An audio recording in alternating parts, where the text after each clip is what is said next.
Bonjour à tous, donc dans cette vidéo nous allons voir les classes et l'héritage, mais nous allons aussi voir une nouvelle façon d'écrire nos classes. C'est parti. Alors pour cette vidéo nous allons directement commencer dans notre éditeur de Visual Studio Code. Ici on va lancer notre fichier, comme d'habitude, donc tsc-w, et nous allons supprimer tout ce que nous avons ici. D'accord? Donc on va enlever tout ça, on va enlever aussi tout ça, on va tout réécrire, vous allez voir ça va être très étrange ce qu'on va faire, mais comprenez-moi bien. De nos jours, les codes sont écrits comme ça, ils sont écrits de la façon la plus courte possible, en prenant des raccourcis dans les codes, etc., etc. Donc on va d'abord écrire notre classe normalement, et ensuite on va utiliser le raccourci que beaucoup de gens utilisent. Donc comme d'habitude, on va simplement mettre ici name string, d'accord? On va mettre age number. Donc ici on a simplement une classe profil avec name et age. On va avoir besoin évidemment d'un constructeur, donc à l'intérieur on va simplement mettre ici name string et age number, d'accord? Ici on va mettre notre code, notre constructeur, on va mettre à l'intérieur 10.name égale name et 10.age égale age. Pour l'instant ça c'est ce qu'on a déjà vu, d'accord? Donc on met deux propriétés qui sont publiques et on va utiliser une classe constructeur pour pouvoir ensuite les utiliser dans une instance d'objet qu'on pourra afficher ensuite sur notre navigateur. Maintenant, ce qu'on veut voir, c'est comment utiliser l'héritage pour récupérer les propriétés que nous avons sur notre name ici. Alors, on va créer notre classe, Advanced User Profile, Extends, donc comme pour les interfaces, on va utiliser Extends User Profile. Maintenant, ici, on va utiliser nos nouvelles propriétés, donc on va mettre hobbies, qui sera en fait un array de chaînes de caractères, et on va utiliser color, qui sera simplement une chaîne de caractères. Maintenant, vous allez voir ce qui va se passer lorsque je vais utiliser constructor, ça va être très étrange. Constructor ici, je vais mettre simplement hobbies, qui sera donc une chaîne de caractères de plusieurs arrays avec un array. Ensuite, on aura color, qui est le type string, et ici, je vais mettre 10.hobbies, d'accord, égale hobbies, et 10.color égale color. Ici, nous avons un problème. Ce qui va se passer, en fait, c'est que vu qu'on va récupérer les différentes fonctionnalités de user profile qui vont être mises dans notre classe advanced profile ici, on va avoir besoin d'amener en fait les fonctionnalités de notre premier constructeur dans notre deuxième constructeur, afin de ne pas avoir en fait, enfin, en gros, lorsque vous construisez une classe et que vous l'utilisez, vous allez remplacer la première fonction constructor par la deuxième. Du coup, vu qu'on récupère les fonctionnalités de age et name de la première classe, on va avoir besoin de les inclure dans notre constructeur, comme ceci. D'accord? Maintenant, le deuxième problème, c'est que pour pouvoir récupérer les fonctionnalités de la première classe, on va devoir utiliser une fonctionnalité, une fonction plutôt, qui s'appelle super. D'accord? Donc super comme ceci. Ici, cette fonction qui s'appelle super va nous permettre simplement de fusionner, en gros, les propriétés de user profile et de advanced user profile. Tout ce que vous avez besoin de mettre ici dans super, c'est en fait le nom des propriétés de la première classe. Donc ici, on va mettre name et age, tout simplement. Encore une fois, ici, user profile contient name et age, d'accord?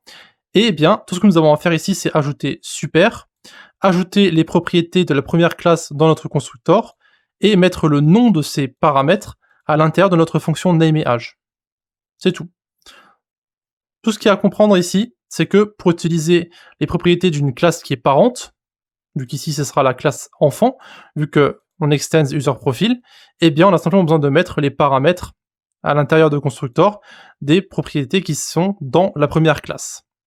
Voilà. Et après vous mettez le nom de ces paramètres dans le super ici. Vous allez voir que lorsqu'on va passer au shorten, donc le raccourci pour les classes, nos différentes classes vont être beaucoup plus petites. Donc ici, tout ce qu'il nous reste à faire maintenant, c'est créer un utilisateur, new advanced user profile, d'accord? Donc tout d'abord, nous avons le nom, ensuite nous avons l'âge, ensuite nous avons les hobbies, donc sous la forme d'un array, donc lire, puis on va mettre basket, et après vous avez simplement la couleur, donc ici crimson. Et voilà, nous avons créé notre objet en fusionnant les propriétés de la première classe et de la deuxième classe.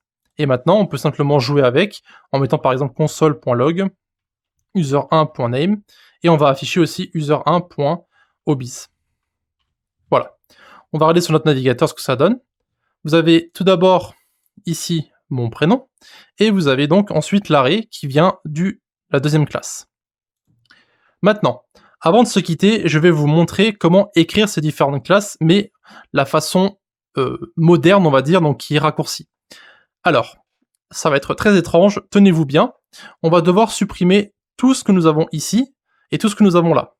D'accord? Donc on va enlever les propriétés qui sont là, on va enlever les propriétés qui sont à l'intérieur. Évidemment, nous avons toujours notre fonction constructeur et nous avons toujours nos différentes accolades ici, sauf que nous avons nos paramètres qui sont directement à l'intérieur de notre constructeur. Et évidemment, on ne peut pas avoir accès à ces différents paramètres, mais si on met public devant, comme ceci, eh bien, nos propriétés seront accessibles directement depuis notre fonction constructeur. Donc tout ce que nous avons fait jusque maintenant, toutes les classes que nous avons créées, on aurait pu les écrire sur une seule ligne. Je sais, c'est amusant quand on le voit la première fois, c'est très étrange, mais il faut savoir que ce que nous avions avant, donc les 12 lignes que nous avions, ça fait exactement la même chose que ce que nous avons ici. Et c'est pareil pour la classe Advanced User Profile, vous pouvez enlever tout ça, voilà, vous pouvez enlever ça aussi, et du coup maintenant, vu que name et âge sont déjà récupérables depuis la première classe, on n'a pas besoin de mettre public ici devant name ou devant âge, mais par contre on va devoir le mettre devant hobbies et devant color, comme ceci. Et du coup ici, attendez, ça sera pas trop le bordel, voilà. Et du coup ici notre code marche exactement de la même façon. Si on rafraîchit, vous pouvez voir que ça affiche exactement la même chose, c'est juste que nos différentes classes sont maintenant écrites d'une façon beaucoup plus courte. À noter que nous avons toujours notre constructeur ici, donc avec nos différentes variables, nos différents paramètres, etc., etc. Et nous avons toujours notre fonction super qui va récupérer les variables et les paramètres de notre première classe, donc name et âge, qui sont ici, mais nous n'avons pas besoin d'ajouter le reste du code. Et comme vous l'avez vu ici sur le côté, les différentes propriétés qu'on veut récupérer dans notre console log fonctionnent toujours. Donc à partir de maintenant, ce qu'on va faire, c'est qu'on va commencer à écrire les fonctions de la façon suivante.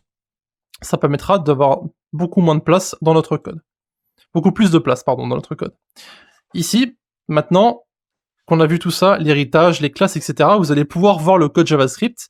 Alors, vous avez peut-être déjà regardé à quoi il ressemble, mais si vous regardez votre code JavaScript maintenant, vous pouvez voir que c'est plus du tout la même histoire. Vous avez plusieurs codes ici qui sont complètement... on va dire que c'est du spaghetti code, hein, clairement, c'est du code qui est lisible uniquement par la machine et que nous sommes plus ou moins incapables de lire. Vous pouvez voir ici que c'est un peu le bordel un peu partout. Voilà. Après, si on s'y met correctement, vous allez voir que ça va être pas extrêmement compliqué de lire ce qui se passe ici à gauche et à droite. Si vous avez un peu de base dans le JavaScript et dans les prototypes et dans plein de choses à gauche et à droite. Bref, ce que vous avez ici, votre code JavaScript, c'est ce que vous avez ici sur votre fichier TypeScript. Les 12 lignes que nous avons ici va faire exactement la même chose que ce que nous avons écrit ici sur les 33 lignes JavaScript. Voilà. Les deux codes sont similaires, ils font la même chose dans notre console, mais vous pouvez voir qu'ils sont très différents. Voilà, donc ce sera plus ou moins tout pour l'héritage avec les classes, et nous avons vu aussi la nouvelle façon d'écrire nos classes. Donc à partir de maintenant, on va se mettre à les utiliser, puisque c'est beaucoup plus simple, et peut-être un peu moins lisible, mais lorsque vous vous y habituez, vous allez voir que vous n'allez pas pouvoir vous en passer.